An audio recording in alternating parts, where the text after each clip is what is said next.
वचनको समयमा यहाँहरू सबैजनालाई प्रभु येशू ख्रीष्टको नाउँमा जय मसीह। र आज तपाईँहरूको सामुन्ने फेरि पनि वचनको समयमा वचन लिएर आएको छु कलसीको पुस्तकबाट। आज कलसीको पुस्तकमा हामी भाग 3 मा गएका छौँ, भाग 3 मा आइपुगेका छौँ र आज भाग 3 मा हामी 9 पददेखि 14 पदसम्मलाई हामी हेर्नेछौँ। अनि कलसीको पुस्तकको 9 पददेखि 14 पदसम्म यसरी लेखिएको छ। यसै कारण हामीले त्यो सुनेको दिनदेखि उहाँको इच्छाको ज्ञानले सारा आत्मिक बुद्धि र समझमा तिमीहरू पूर्ण हो भनेर बिन्ती गर्दै तिमीहरूका निम्ति प्रार्थना गर्न छोडेका छैनौ र उहाँलाई पूर्ण रूपले प्रसन्न पार्ने प्रभुको योग्य जीवन बिताउँदै र प्रत्येक असल काममा फलवन्त हुँदै परमेश्वरको ज्ञानमा बढ्दै जान सक। उहाँको महिमित शक्ति अनुसार आनन्द साथ सबै सहनशीलता र धैर्यको लागि तिमीहरू सारा शक्तिसित बलिया हो। र 12 मा भन्छ ज्योतिका सन्तहरूका उत्तराधिकारका सहभागी हुन हामीलाई सक्षम तुल्याउनु हुने पितालाई धन्यवाद चढाओ। उहाँले हामीलाई अन्धकारको राज्यदेखि छुटाउनु भयो र आफ्ना प्रिय पुत्रको राज्यभित्र हामीलाई सार्नु भएको छ। 14 मा भन्छ उहाँमा हाम्रो उद्धार अर्थात् पापको क्षमा छ। परमेश्वरलाई धन्यवाद दिनु पर्दछ। वचन पढाइ र सुनाइमा परमेश्वरको आशिष मिलेको होस्। आजको यो महत्त्वपूर्ण वचन तपाईको माझमा म लिएर आएको छु। आजको यो वचनले तपाईको हृदयमा परिवर्तन ल्याउने छ भन्ने म आशा गर्दछु। त्यसैले आजको वचनको शीर्षक रहेको छ अन्धकारको शक्तिले ईसाईलाई अधीनमा पार्न सक्दैन। अन्धकारको शक्तिले ईसाईलाई अधीनमा पार्न सक्दैन। कसरी? अनि यो कुरा हामी छलफल गर्नेछौँ र यसको लागि मैले पहिलो पोइन्ट ल्याएर आएको छु र पहिलो पोइन्ट मैले 9 पददेखि 11 पदलाई ल्याएको छु। पहिलो पोइन्टमा भन्दछ पावलले परमेश्वरलाई बिन्ती गरेका अर्थात् यसको वचनमा के भन्दछ त भन्दा यसै कारण हामीले त्यो सुनेको दिनदेखि उहाँको इच्छाको ज्ञानले सारा आत्मिक बुद्धि र समझमा तिमीहरू पूर्ण हो भनेर बिन्ती गर्दै तिमीहरूका निम्ति प्रार्थना गर्न छाडेका छैनौ र उहाँलाई पूर्ण रूपले प्रसन्न पार्ने प्रभुको योग्य जीवन बिताउँदै र प्रत्येक असल काममा फलवन्त हुँदै परमेश्वरको ज्ञानमा बढ्दै जान सक र उहाँको महिमित शक्ति अनुसार आनन्द साथ सबैमा सहनशीलता र धैर्यको लागि तिमीहरू सारा शक्तिस्त बलिया हो। यसको मतलब के हो त भन्दाखेरि पहिलो पोइन्टको पहिलो खण्डले के भन्दछ त भन्दा परमेश्वरको इच्छाको ज्ञानले भरिपूर्ण हुन सक्नु पर्दछ। परमेश्वरको इच्छाको ज्ञान हामीले भन्दैछौँ परमेश्वरको इच्छाको ज्ञानले भरिपूर्ण हुन पर्दछ। अर्थात् पहिलो कुरा हामीले के हुनु पर्दछ त भन्दाखेरि परमेश्वरको इच्छा के छ त्यसको ज्ञान हामीलाई हुनु पर्दछ। त्यसको ज्ञानले हामी भरिनु पर्दछ, यानि कि उहाँको वचनले हामी भरिनु पर्दछ। उहाँको इच्छा के छ त्यो इच्छा थाहा पाउन जरुरी छ। पावलले पहिलो प्रार्थना गरे कि के गरे त भन्दा तिनले एक साँचो आध्यात्मिक समझदारीद्वारा उहाँको इच्छाको ज्ञान पाउने छन्। आध्यात्मिक समझदारी भनेको आत्मिक समझदारीद्वारा जति हामी धेरै आत्मिक समझदारीद्वारा परमेश्वरको वचनहरूलाई हेर्दछौँ त्यति उहाँको इच्छाको ज्ञान हामीलाई प्राप्त हुँदछ। परमेश्वरलाई चिन्नु र उहाँ हामीबाट के चाहनुहुन्छ भनेर जान्नु हाम्रो पहिलो जिम्मेवारी हो। तपाईले पहिला परमेश्वरलाई चिन्नुहोस् अनि उहाँले तपाईबाट के चाहनुहुन्छ भन्ने कुराहरू जान्नु तपाईको पहिलो जिम्मेवारी भनेर यहाँ भनिएको छ। यदि तपाईले यो पत्र पढ्नुभयो, यो कलसीको पुरै पत्र पढ्नुभयो भने तपाईले देख्नुहुनेछ कि पावलले बारम्बार ज्ञान र बुद्धिलाई संकेत गरेको छ। केलाई संकेत गरेको छ? ज्ञान र बुद्धिलाई संकेत गरेको छ। मण्डलीलाई कमजोर पार्ने बिन्दुमा अनि उनले आफ्नो प्रार्थनात्मक ध्यान फर्काएका छन्। कुन कारणले मण्डलीलाई कमजोर पार्छ होला? त्यही ज्ञान र बुद्धिको कमीको कारणले मण्डलीलाई कमजोर पारेको अवस्था हामी देख्दछौँ। मण्डलीमा हामी देख्दछौँ भने ज्ञान र बुद्धिको कमीले नै झगडा भएका छन्। ज्ञान र बुद्धिको कमीले नै एक आपसमा के भएका छन्? बेमेलहरू भएका छन्।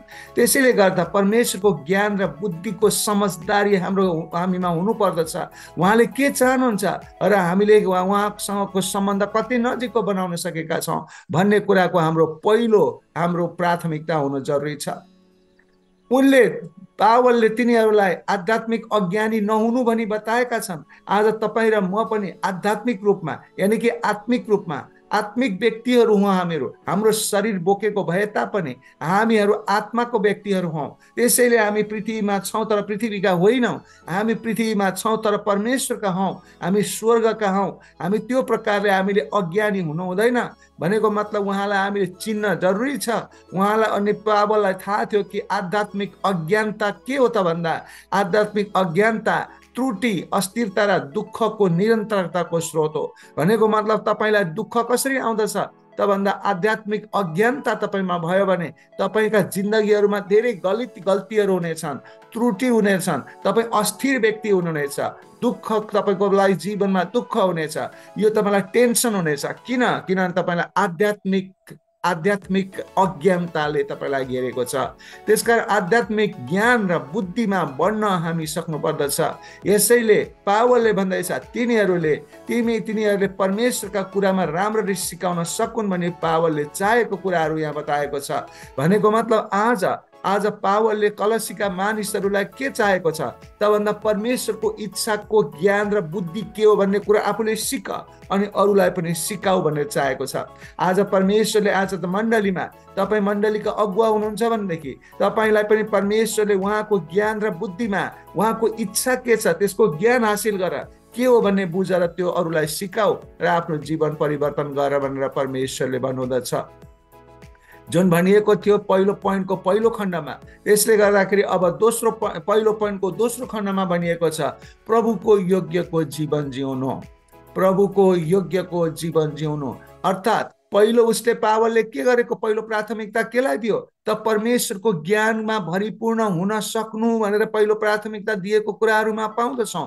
दोस्रो प्राथमिकता के हो त भन्दा प्रभुको योग्यको जीवन जिउनु। दोस्रो पावलले प्रार्थना गरे कि कलसीहरूले प्राप्त गरेको समान ज्ञान अनुसार जीवन बिताउनु पर्नेछ। प्रभुको योग्यको जीवन बाँच्नु पर्नेछ। प्रभुको योग्यको जीवन बाँच भनेर पावलले यहाँ कलसीको मानिसहरूलाई भन्दैछ। यो प्रार्थनाको एक परिचित ढाँचा हो। उसले कलसीहरूको लागि प्रार्थना गर्दैछ परमेश्वरबाट आएको ज्ञानको अनुसारले प्रभुको योग्यको जीवन जिउन सकुन् कलसीका मानिसहरूले भएर चाहिँ भनिराखेको अवस्था छ। यो प्रार्थना गर्ने एउटा सबैले प्रार्थना गर्ने यो प्रकारको सबैलाई परिचित ढाँचा हो जसलाई नयाँ नियममा बारम्बार दोहोऱ्याइएको छ। यसको मतलब के हो त हाम्रो हिँडाइ परमेश्वरको हाम्रो ज्ञान र उहाँको इच्छाको हाम्रो समझमा आधारित हुँदछ। अर्थात् प्रभुको योग्यको जीवन परमेश्वरले इच्छा जस्तो हामीमा गर्नुभएको छ त्यस्तै प्रभुले इच्छा गरे अनुसारले हामीले जीवन जिउनु जरुरी छ। आज तपाईँ हामीको जीवन कस्तो छ, कसरी जीवन जिउँदैछौँ? आज हामी परमेश्वरले भने अनुसारले जीवन जिउँदैछौँ कि छैनौँ? र आज हामीले एक अर्कालाई पनि यसै गरी प्रार्थना गर्नु पर्दछ कि उनीहरू पनि प्रभुको योग्यको जीवन जिउन सकुन्। त्यस्तै पहिलो पोइन्टको तेस्रो खण्डले भन्दछ हरेक असल काममा फलदायी हुनु र परमेश्वरको ज्ञानमा बढ्दै जानु। हरेक असल काममा बढ्दै जानु, हरेक असल काममा फलदायी हुनु र परमेश्वरको ज्ञानमा बढ्दै जानु भनेर पावलले यहाँ भनेको छ। कसलाई भनेको छ? कलसीको मानिसहरूलाई मात्रै होइन, आज तपाईँ र हामीलाई पनि यो कुरो भनेको छ। यसरी हामी परमेश्वरलाई पूर्ण रूपमा खुसी पार्न सक्छौँ। उहाँमा हामी फलदायी भयौँ भने उहाँ खुसी पार्न सक्छौँ र हामी कसरी उहाँको योग्य भइ हिँड्न सक्छौँ। र त्यस्तै हामीले यहाँ हेर्नु पर्दछ कसरी हामी उहाँको लागि योग्य भइ हिँड्न सक्छौँ त भन्दा यो कुरा यूहन्नाको पुस्तकको 15को 7देखि 8मा तपाईँले हेर्नुभयो भने त्यहाँ प्रभु येशूको प्रतिध्वनि देख्नुहुँदछ। प्रभु येशूले के भन्नुभएको छ त भन्दा त्यो अध्यायभरिको कुरा गरिएको छ। विशेष गरेर 1देखि 10 तपाईँले हेर्नुभयो भने त्यहाँ भनिएको छ यदि तिमीहरू ममा रह्यौ र मेरा वचन तिमीहरूमा रह्यो भने तिमीहरूले जे चाहेका छौ त्यो सोध तिमीहरूको लागि गरिनेछ। यसबाट पिताको महिमा हुनेछ किनभने तिमीहरूले धेरै फल फलाउनेछौ, किनभने धेरै फल फलाउने मानिसहरू मेरा चेला हुनेछन् भनेर प्रभुले भन्नुभएको छ। आज हामीले हरेक काममा असल फलदायी फलाउनु पर्दछ।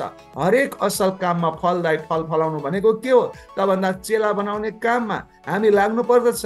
त्यसको लागि हामीलाई परमेश्वरमा हामी ज्ञानमा बढ्नु पर्दछ। परमेश्वरले भनेको कुरा हामीले बुझ्नु पर्दछ। परमेश्वरले भनेको कुरा बुझ्नको लागि यहाँ वचनमा धेरै गहिरिएर हामी हेर्नु पर्दछ। परमेश्वरले के भन्दै हुनुहुन्छ त्यो कुरा हामीले बुझ्न आवश्यक छ।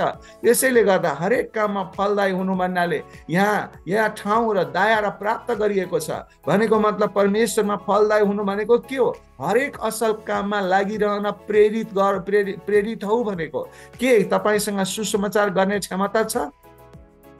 के तपाईसँग सुसमाचार गर्ने क्षमता छ? त्यो काम छ भने प्रचार गर्नुहोस्। के तपाईँ आफ्नो तपाईँ सानो बच्चालाई सान्त्वना दिने क्षमता छ? सान्त्वना दिनुहोस्। के तपाईँ खडा हुन सक्नुहुन्छ? हजारौंको अगाडि एक महिमित सत्यतालाई प्रमाणित गर्न सक्नुहुन्छ? मानिसहरूको अगाडि तपाईँ प्रचार गर्न सक्नुहुन्छ? त्यो काम गर्नुहोस्, नरोकिनुहोस्। के एक गरिब सन्तलाई तपाईँको टेबलबाट अलिकति खाना चाहिन्छ? दिनुहोस्। के आज्ञा पालन, गवाई, जोश र परोपकार, धर्मपरायण जस्ता परोपकारका कार्यहरू गर्ने तपाईँको क्षमता छ? गर्नुहोस्। ठुला कुराहरूलाई आफ्नो विशेष रेखाको रूपमा चयन नगर्नुहोस्। यानि कि ठुल्ठुलो कुराहरू नगर्नुहोस्, तर साना साना कुराहरूबाट पनि परमेश्वरको महिमा गर्नुहोस्। जे तपाईँको मनमा आउँछ, जे परमेश्वरले तपाईँलाई देखाउनुहुन्छ, गरिहाल्नुहोस्। हरेक असल काममा यसरी नै तपाईँ फलदायी हुन सक्नुहुन्छ। त्यसरी गरिकन आज परमेश्वरले तपाईँलाई पनि, तपाईँको क्षमता के छ, परमेश्वर तपाईँलाई कुन वरदान दिएर बोलाउनु भएको छ, परमेश्वरलाई तपाईँलाई के गर्न भन्नुभएको छ, त्यो काम गर्नको लागि तपाईँ फलदायी भएर, तपाईँ एकदमै फलदायी भएर तपाईँले त्यो काम गर्नुहोस्, नरोकिनुहोस्, गरिहाल्नुहोस्। त्यसैले परमेश्वरले तपाईँलाई आशिष दिनुहुन्छ। यसरी पावलले कलसीहरूको लागि प्रार्थना गरेको अवस्था छ। त्यसै कारण यस्तो प्रकारको प्रार्थना, तपाईँको मण्डलीको मानिसहरू पनि फलदायी हुन सकुन् भन्ने प्रार्थना तपाईँले आज एक अर्काको लागि पनि गर्नुपर्छ। अनि तपाईँको प्रार्थनामा मेरो लागि प्रार्थना गर्न पनि नभुल्नु होला। त्यस्तै गरी पहिलो पोइन्टको चौथो खण्डले भन्छ सबै शक्तिका साथ बलियो हुनु। सबै शक्तिका साथ बलियो हुनु अर्थात् हामी प्रभुको योग्य भएर हिँड्दा उहाँको शक्ति हामीलाई जीवनका सबै चुनौतीहरू सामना गर्न र परिस्थितिहरू जस्तो धैर्यता अनि मानिसहरूलाई धीरजी बनाएका आनन्दका साथ समस्याहरू समाधान गर्न परमेश्वरले त्यो परमेश्वरको शक्ति उपलब्ध हुँदछ। तपाईँ धैर्य हुनु भएन, परमेश्वरको शक्तिलाई बोलाउनुहोस्। तपाईँलाई के भनेदेखि तपाईँलाई कुनै आपद पर्यो, परमेश्वरको शक्तिलाई बोलाउनुहोस्। अब परमेश्वरको शक्तिका साथ तपाईँ बलियो हुनुहोस्। परमेश्वरको शक्ति तपाईँसँग उपलब्ध हुनेछ। कुनै प्रार्थना गर्नु पर्यो, कुनै मिसन गर्नु पर्यो, सुसमाचार गर्नु पर्यो, वचन बोल्नु पर्यो, हरेक जे काम तपाईँ गर्नुपर्छ, तपाईँले के गरेर गर्नुपर्छ? बलियो भएर गर्नुपर्छ।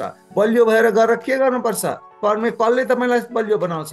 परमेश्वरको शक्तिले। अनि त्यो परमेश्वरको शक्तिलाई आह्वान गर्नुहोस्, तपाईँ प्रार्थना गर्नुहोस्। तपाईँ एक अर्काको लागि पनि परमेश्वरको शक्तिमा बलियो भएर उभिन सकोस्, खडा भएर प्रिचिङ गर्न सकोस्, खडा भएर सुसमाचार गर्न सकोस्, खडा भएर एक आपसमा मिसनहरू गर्न सकोस्, एक आपसमा कामहरू गर्न सकोस्, परमेश्वरको महिमा गर्न सकोस् भन्नको लागि त्यो परमेश्वरको शक्ति लिनको लागि तपाईँले प्रार्थना गर्नुपर्छ। अनि परमेश्वरको शक्ति आउँदछ र तपाईँ बलियो हुनुहुनेछ।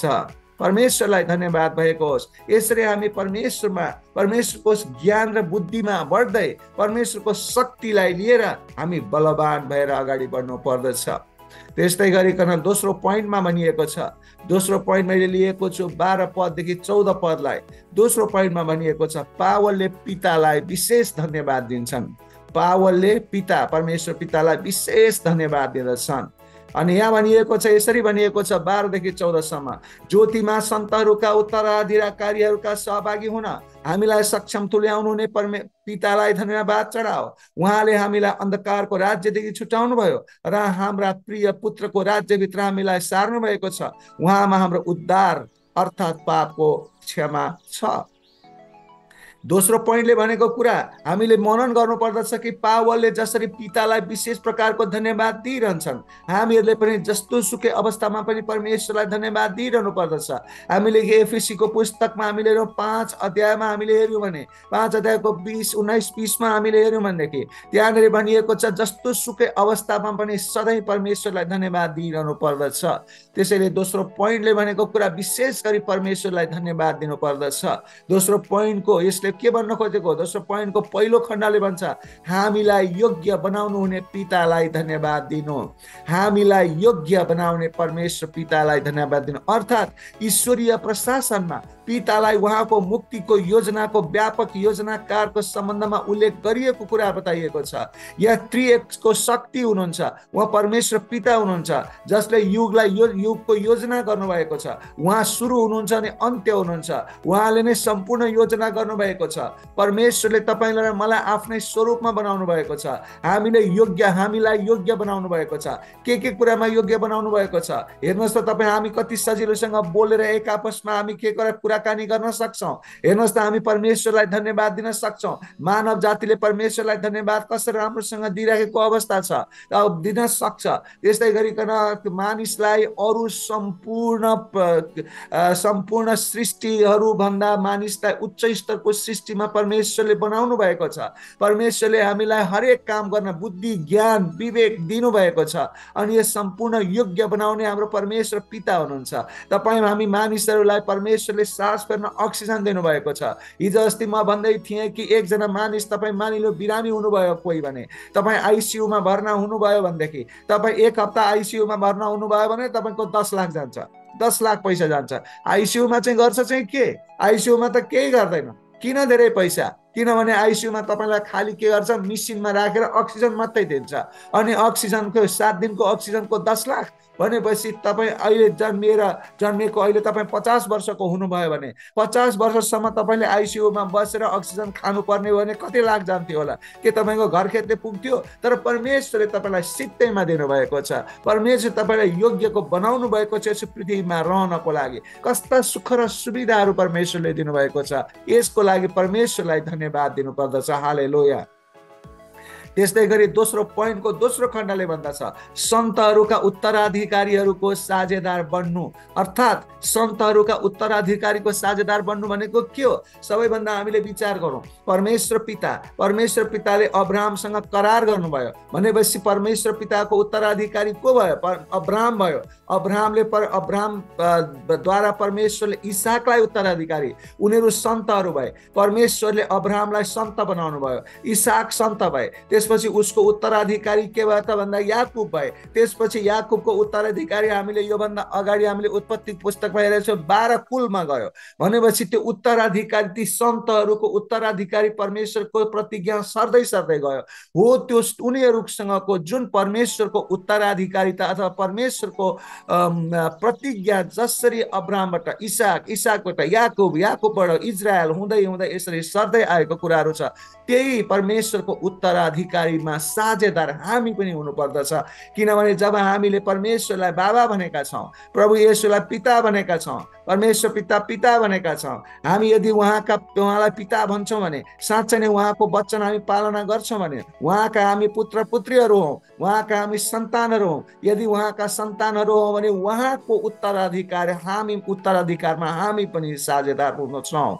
अनि त्यसले गर्दा हामीले यसलाई ज्यालाको रूपमा कमाउनुको सट्टा विरासतको रूपमा प्राप्त गर्दछौँ। विरासत भनेको के हो त भन्दा केही काम नगरिकन आएको कुरा, पर हामीले जस्ट परमेश्वरलाई विश्वास गरिदिएको कारणले हामी सन्तहरूसँगको उत्तराधिकारी यानि कि परमेश्वरको हामी के हुन पुगेका छौँ? परिवारका सदस्य हुन पुगेका छौँ। त्यसैले आज जसरी पावलले तिमीहरू सन्तहरूको उत्तराधिकारी हुनु भनेर भनेको छ, त्यस्तै आज तपाईँ हामी हुनुपर्दछ। अरूलाई पनि होस् भनेर प्रार्थना गर्नु जरुरी छ। त्यस्तै दोस्रो पोइन्टको तेस्रो खण्डले भन्दछ, अन्धकारको शक्तिबाट छुटकारा। जसरी हामीले शीर्षकमा हेरेका थियौँ, इसाईलाई कहिल्यै पनि अन्धकारको शक्तिले आफ्नो बसमा ल्याउन सक्दैन। किनभनेदेखि इसाईलाई शैतानको शक्तिबाट परमेश्वरले छुटकारा दिनुभएको छ। अब त्यो शैतान के भनेदेखि शैतानको आत्माले इसाईमा आएर क्याप्चर गर्न सक्दैन। उसलाई चाहिँ के भनेदेखि उसलाई आएर उसलाई बहकाउन त सक्ला, तर उसलाई चाहिँ आफ्नो बनाउन सक्दैन। किनभने परमेश्वरको आत्मा त्यहाँ हुनुहुन्छ। जसले विश्वास गरेर परमेश्वरको बाटोमा हिँडेको छ, उसलाई कहिल्यै पनि शैतानले उसले चाहिँ के भनेदेखि अधीनमा ल्याउन सक्दैन, अधीन पार्न सक्दैन। बहकाउन सक्ला तर अधीनमा ल्याउन सक्दैन, ऊ माथि राज्य गर्न सक्दैन। किनभने उसले परमेश्वरलाई विश्वास गरेको छ। अर्थात् परमेश्वरले आफ्नो सार्वभौम शक्तिद्वारा, अधिकारद्वारा उद्धारको योजना ल्याउनु भएको छ भन्ने कुरा प्रष्ट हुँदछ। किनभने तपाईँलाई शैतानले अधीनमा पार्न सक्दैन। बाइबलमा अर्को ठाउँहरूमा, बाइबलको अरू ठाउँहरूमा पनि भनिएको छ, अन्धकारको शक्तिको बारेमा कुरा गरिएको छ। अन्धकारको शक्तिको बारेमा कुरा गर्दाखेरि अन्धकार भन्ने शब्दलाई ग्रिक भाषामा स्कोटोस भन्दछ। जसलाई अन्धकार भनिन्छ, र शक्तिलाई एक्सौसिया भनिन्छ, जसलाई शक्ति भनिन्छ, जो चाहिँ अन्धकारको शक्ति हो, जसलाई तहस नहस गर्न परमेश्वरले योजना गर्नुभयो र हामीलाई पनि त्यसलाई समाप्त गर्नको लागि, त्यसलाई निराकरण यानि कि त्यसलाई हराउनको लागि हामीलाई पनि अधिकार दिनुभएको छ। जुन प्रकारले जुन एक्सौसिया भन्ने जुन छ अन्धकारको शक्ति भनेर प्रयोग गरिएको छ, जुन लुका 22:53 मा पनि पाइँदछ, जहाँ चाहिँ हामी येशूले आफ्नो गिरफ्तारी र आवेगको वरिपरि अन्धकारको बारेमा उही शब्दहरूद्वारा कुरा गर्नुभएको कुराहरू हामी पाउँदछौँ। यी शब्दहरूले आत्मिक क्षेत्रमा निर्णायक लडाईँको लागि उहाँको विरुद्धमा मार्शल गरिएको अशुभ शक्तिहरूलाई जनाउँदछ। भनेको मतलब परमेश्वरको शक्तिलाई तहस नहस गर्नको लागि प्रयोग भएको अन्धकारको शक्ति भन्ने कुरा स्कोटस एक्सौसियासले जनाउँदछ। तर त्यो शक्तिलाई परमेश्वरले तहस नहस गरिदिनु भएको कुराहरू हामी पाउँदछौँ। त्यसैले गर्दा अन्धकारको त्यो शक्ति, त्यो भयङ्कर अन्धकारको स्कोटस एक्सौसिया भनेको अन्धकारको भयङ्कर शक्ति भन्ने कुरा जनाउँदछ। यसलाई परमेश्वरले के गर्नुभएको छ, तहस नहस गरेर हामीबाट छुटकारा, हामीलाई त्यसको शक्तिबाट छुटकारा दिनुभएको छ। र त्यसले हामीलाई चाहिँ नि के भनेदेखि अधीनमा राख्न सक्दैन। अन्धकारको शक्ति यसको प्रभावहरूबाट देख्न सकिन्छ र अन्धकारको शक्तिबाट छुटकारा पाएकाहरूका लागि कुन कुन प्रभावहरू जीवनमा नगण्य मात्र हुन सक्छन् हेर्नेछौँ हामीहरू। कुन कुन कामहरू अन्धकारको शक्तिले इसाईहरूमा गर्न सक्दैन हामी हेर्नेछौँ। अन्त पहिलो कुरा, अन्धकारको शक्तिले हामीलाई परमेश्वरको काममा निष्क्रिय बनाउन सक्दैन। अन्धकार शक्तिले तपाईलाई संगतिदेखि भाग्न लगाउन सक्दैन। अन्धकारको शक्तिले तपाईलाई सताउन वा निराश बनाउन सक्दैन। यदि तपाईँ साँच्चै विश्वासी हुनुहुन्छ भने यो कुरा तपाईँको जीवनमा हुन्छ। अन्धकारको शक्तिले तपाईँलाई मोहित पार्न सक्दैन। अन्धकारको शक्तिले तपाईँलाई शैतानिक कार्यको लागि हौसला दिन सक्दैन। त्यो उसले सक्दैन अब तपाईँलाई त्यो काम गर्नलाई, किनभने उसको दाँतहरू भाँचिसकिएको छ। तपाईँको नजिकमा आएर यो काम गर्न सक्ने शक्ति उसमा अब छैन, किनभने परमेश्वरले त्यो सबै योग्य तपाईलाई बनाउनु भएको छ, छुटकारा दिनुभएको छ। प्रियहरू, हामी अझै पनि शैतानबाट प्रलोभनमा परेका हुन सक्छौँ, तर हामी उसको अधीनमा छैनौँ। प्रलोभन हुन सक्छ, उसले परीक्षा ल्याउन सक्छ, तर उसले हामीलाई अधीनमा पार्न सक्दैन, किनभने परमेश्वरले हामीलाई छुटकारा दिइसक्नु भएको छ। हामीले उसँग लड्नुपर्छ, हामी लड्न सक्छौँ। हामी शैतानसँग लड्नको लागि हामीलाई परमेश्वरले अधिकार दिनुभएको छ, किनकि अब हामी उसका दास होइनौँ। अब ऊ हाम्रो लागि मरिसकेको छ। ऊ हाम्रो राजा होइन, हाम्रो राजा प्रभु येशू मात्र हुनुहुन्छ। उसले, शैतानले हामीलाई कुनै अधिकार गर्न शक्ति पनि छैन, अधिकार पनि छैन। हामी उसको आज्ञा पालन गर्नु पर्दैन। हामीले उसका प्रलोभनहरू सुन्नु पर्दैन। हामीले उसको पछि लाग्नु पर्दैन, किनभने अब हामी प्रभु येशूको पछि लागेका मानिसहरू हौँ। त्यसैले गर्दाखेरि आज के भनिरहेको छ पावलले यहाँ भने 2:4 खण्डमा हामी हेर्दछौँ, हामीलाई उहाँको प्रेमको पुत्रको राज्यमा सारिएको कुराहरू गरिएको छ। हामीलाई उहाँको प्रेमको पुत्रको राज्यमा सारिएको छ भन्नुको मतलब के हो त भन्दा हामीले अनुवाद गरेको शब्दको पुरातन संसारमा विशेष गरेर महत्त्व थियो। के महत्त्व थियो त भन्दाखेरि त्यो बेलामा त्यो के भन्छ पावलको समयमा, रोमीको समयमा त्यो बेलामा के थियो, एक आपसमा देशहरूमा लडाइँ हुने गर्दथ्यो। लडाइँ हुँदाखेरि त्यो के हो त भन्दा सार्नु भनेको मतलब के हो त भन्दा अब एक साम्राज्यले अर्को साम्राज्यसँग लडाइँ गरेर जित्यो भने के हुन्थ्यो, तब पराजित यानि कि हारेको साम्राज्यले के गर्थ्यो, तब हारेको साम्राज्यको जनसङ्ख्या कतिपय जनसङ्ख्याहरू जनताहरूलाई जितेको साम्राज्यले लिएर जान्थ्यो, आफूले लिएर जान्थ्यो, उता आफ्नो देशमा सार्दथ्यो। किनभने त्यो बेलामा जनसङ्ख्या कम्ती थियो, मानिसहरूको सङ्ख्या, मानिस पाउनु भनेको सम्पत्ति पाउनु जस्तै थियो। त्यसकारण एउटा देशलाई जित्यो भने त्यो देशबाट मानिस नै लिएर जान्थ्यो र त्यसरी जनसङ्ख्या लिएर पूर्ण रूपमा विजय गरेको, हास्य विजय गरेको कुराहरू त्यहाँ चाहिँ लगेर बताउँदथ्यो। मैले यति जितेर यति मान्छे ल्याएँ भन्ने किसिमको, यति मान्छे त्यो देशबाट मेरो देशमा सारेँ भनेर त्यहाँ चाहिँ गर्वको कुरो हुन्थ्यो। तब पराजित साम्राज्यको सङ्ख्या लिएर सम्पूर्ण रूपमा विजेताको भूमिमा हस्तान्तरण गर्ने चलन थियो। यति मानिसहरू हस्तान्तरण गर, यति मानिसहरू तिमीले हार्यौ, तिम्रो देशबाट यति मानिस पठाऊ भन्ने किसिमको त्यहाँ चाहिँ सन्धि हुन्थ्यो। यस अर्थमा पावलले परमेश्वरको राज्यमा के गरेको छ, परमेश्वरले शैतानसँग लडाइँमा जित्नु भएको छ।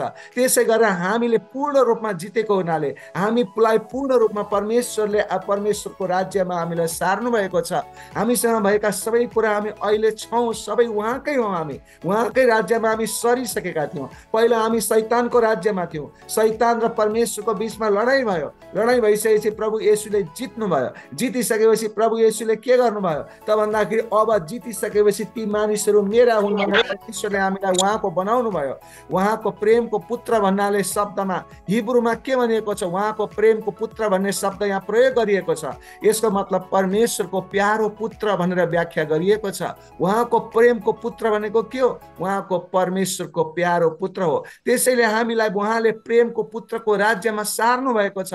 त्यसकारण आज हामी ढुक्क छौँ। आज हामीले ढुक्क हुनु पर्दछ। त्यसकारणले गर्दाखेरि परमेश्वरलाई धन्यवाद दिनुपर्छ भनेर पावलले के गरिराखेको छ? धन्यवाद दिइराखेको छ। आज हामीले पनि परमेश्वरलाई धन्यवाद दिनु पर्दछ, किनभने उहाँले हामीलाई उहाँको राज्यमा सार्नु भएको छ। त्यस्तै गरिकन हामी हेर्नेछौँ कि दोस्रो पोइन्टको 5औं खण्डमा हामी हेर्नेछौँ। यहाँ भनिएको छ हामीले उहाँको रगतद्वारा छुटकारा पाएका छौँ। हामीले उहाँको रगतद्वारा छुटकारा पाएका छौँ। यहाँ माथि भनिएको छ छुटकारा त पाएका छौँ, तर कसरी छुटकारा पाएका छौँ भन्ने कुराहरू यहाँ स्पष्टसँग भनिएको छ। हामीले उहाँको रगतद्वारा छुटकारा पाएका छौँ। मुक्तिमा कानुनी फिरौतीद्वारा मुक्तिले हुने कुरालाई मान्यता दिएको छ। हाम्रो मुक्तिको मूल्य येशूले रगत तिर्नु भएको छ।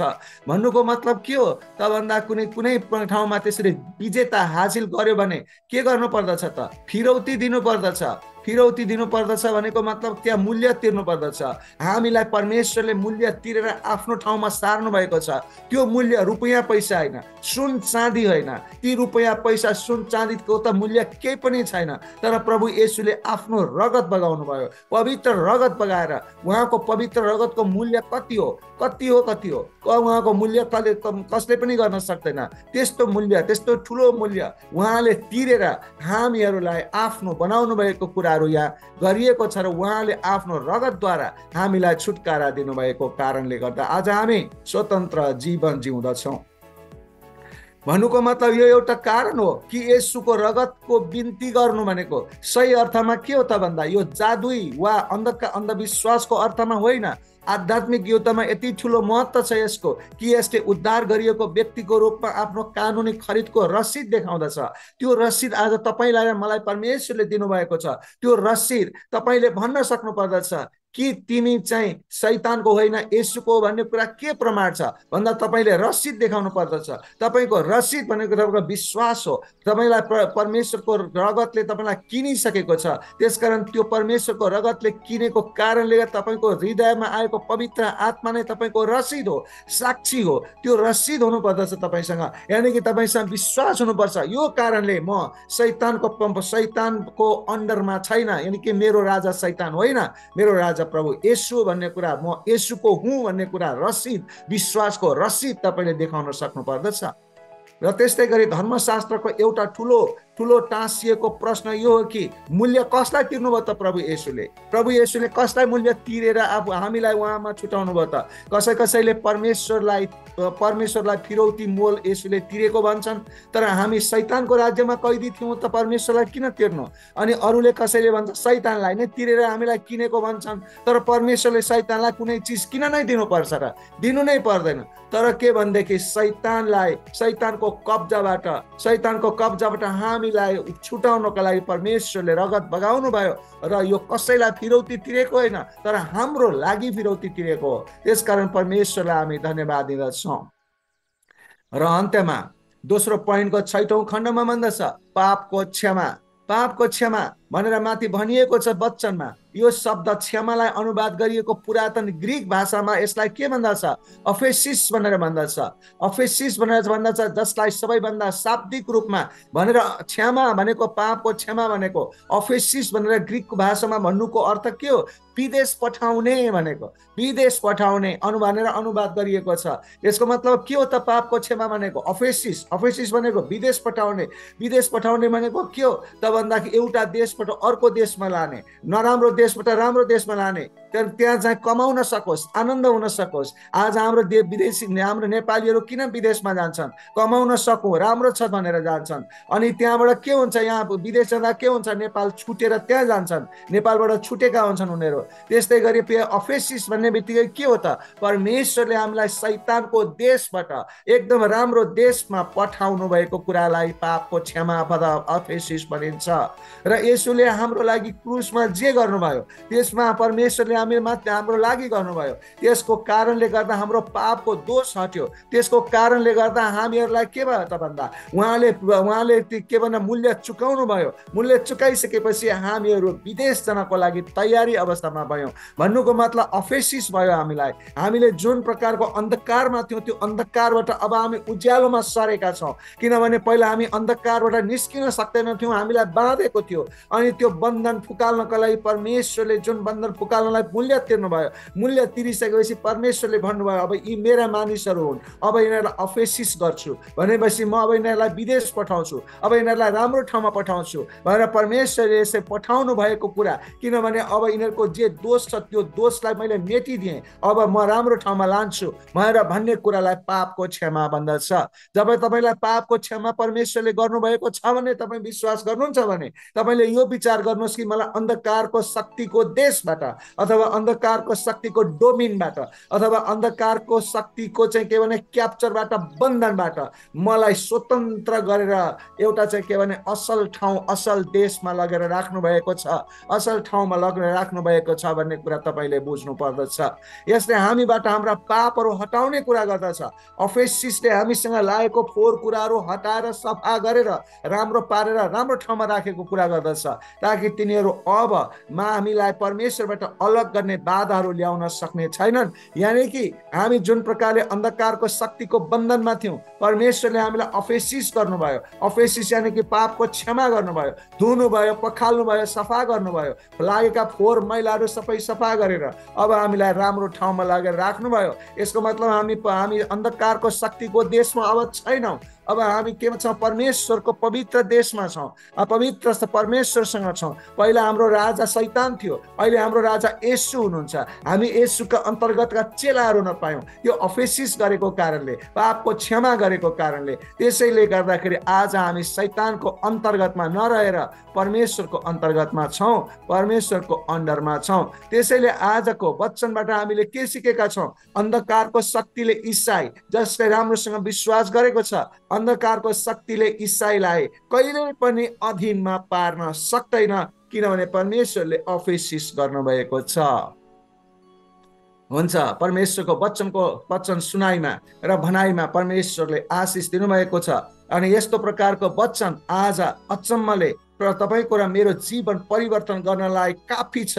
त्यसकारण आज हामीहरूले यो वचन अनुसार जिउनु पर्दछ र खुसियाली हुन जरुरी छ। हुन्छ, सबैजनालाई धेरै धेरै धन्यवाद दिन्छु। सबैजनालाई जय मसीह। God bless you.